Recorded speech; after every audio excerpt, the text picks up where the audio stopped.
Welcome to the Fireside Chat for Fitness and Nutrition with Adrienne and Ken. Today we'll be talking about building a strong immune system through foods and also some immune boosting exercises. Yes. Ken, would you like to kick us off today? Let's do it. Yes. So anything, for the most part, that improves circulation will help with immunity. For the most part. And anything that improves circulation would be cardio exercise. Now, cardio exercise is defined as with air. And in order for it to be a cardio exercise, it has to be at least 20 minutes long. It has to involve the muscles of the lower body, so the buttocks and the quadriceps, hamstrings, the largest and longest muscles in the body.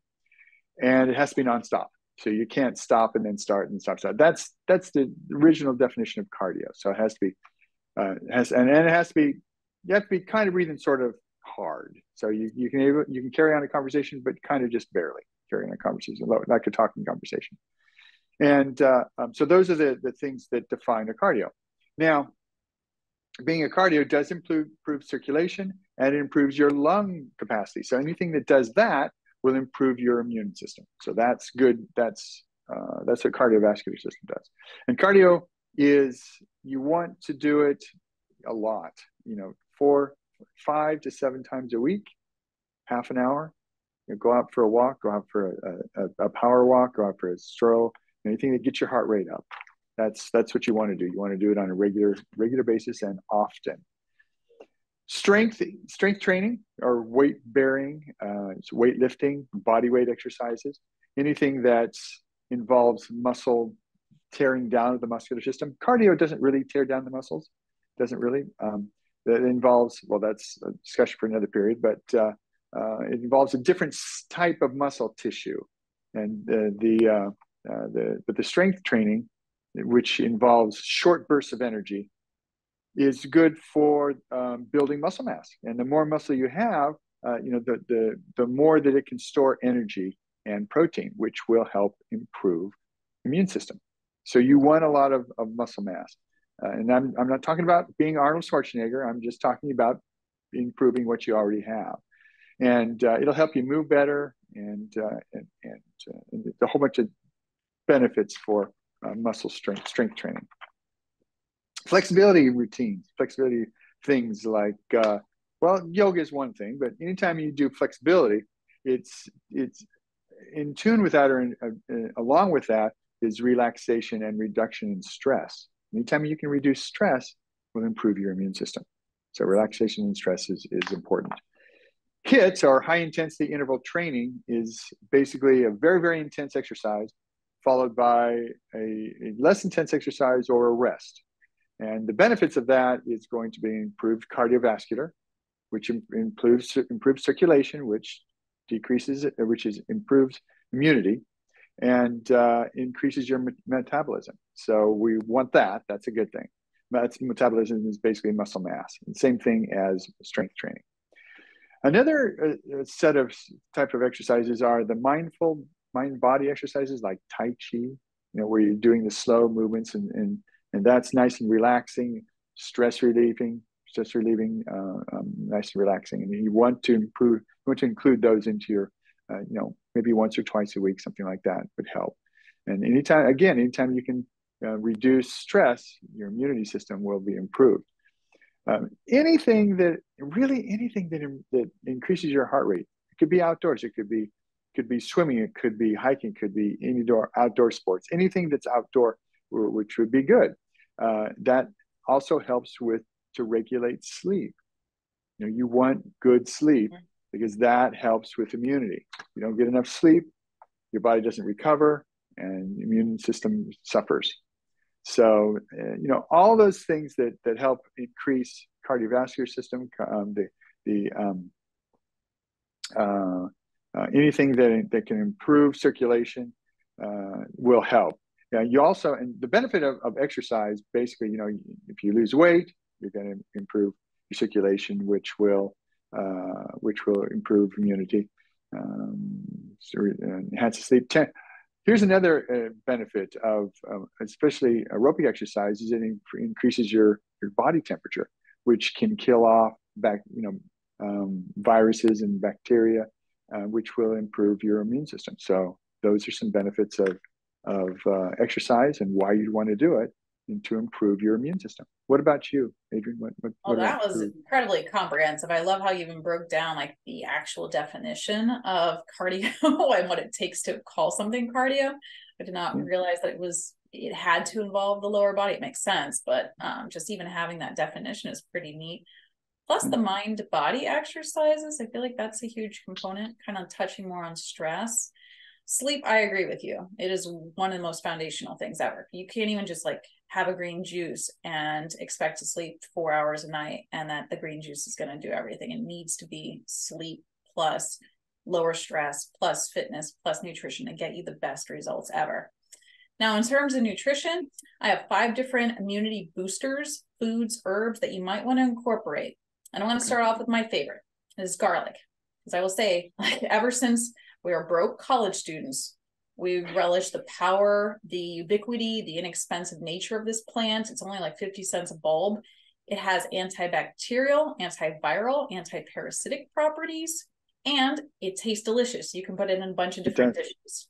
So that one is a worthy purchase to put on your grocery list. Elderberries, I feel like people have been more knowledgeable or aware of elderberries since COVID and everything, but they've been used for millennia to treat infections, heal the skin, and to ameliorate cold and flu symptoms. And there are a number of studies like showing that it can help reduce upper respiratory symptoms too. Plus, it tastes delicious, especially in the syrup form. Oh. Ginger, we talked about ginger before as an anti-inflammatory, but it does have antiviral activity associated with it too. It has a couple of different compounds, gingerols, zingerone, and that one can actually be really easy to incorporate into meals, make into a tea, a number of different, you can have them in lozenges and tinctures even. So ginger could be really helpful to have in your toolbox for building your immune system. And licorice, whether you like it or not, I mean, if this is one that you don't particularly care for, then there are others, but it does have antiviral compounds too. And it can be, again, a tea, it could be a tincture. So if you're looking to avoid a viral infection or to maybe help heal yourself from it, licorice could be a good thing to incorporate. And the last is another favorite, it's echinacea, which has been very popular in herbal medicine, especially Native Americans used to use it. You have the roots, the leaves, and the flowers, and all of these can be prepared in different natural remedy preparations, but also it's immune modulating, and it can help with viral infections as well. So teas, again, you can use it in a couple of different ways, but I would say tea is the most popular. But as we talked about before, these things don't operate and have magical properties outside of proper sleep, avoiding stress, and getting fit, essentially. So foods are super helpful, but you definitely want to make sure that you have all the other aspects taken care of as well. Oh, and remember that even if you are taking these 3 things or including healthier foods, you cannot pile sugars, mucus producing foods, or have foods that are low in vitamins and minerals on top of them, because otherwise they can't do what they're meant to do very effectively. Okay. Very good, very good. So don't have it at the same time, or don't have, or limit your amount. Yeah, okay. I would say, limit your amount. You definitely just want to make sure that you're adhering to more of like an 80-20, 90-10 rule, like 80%, 90% of your foods being good, lower inflammatory, very high in minerals, and they're nutrient dense. And then treats, a smaller part of the diet. But yeah, we don't want to like have a bunch of sugar in our diet and then have a ginger tea and expect that the ginger tea is going to keep us from getting sick. That makes sense. That makes sense. Yeah, that makes sense. Yeah. Because sugar causes inflammation. Yeah. So we want to stay away from that as much as we can. So, okay. Sugars in particular, for sure. Yes. Very good. Very good. Okay. Very good information, Adrienne. Thank you. That was excellent.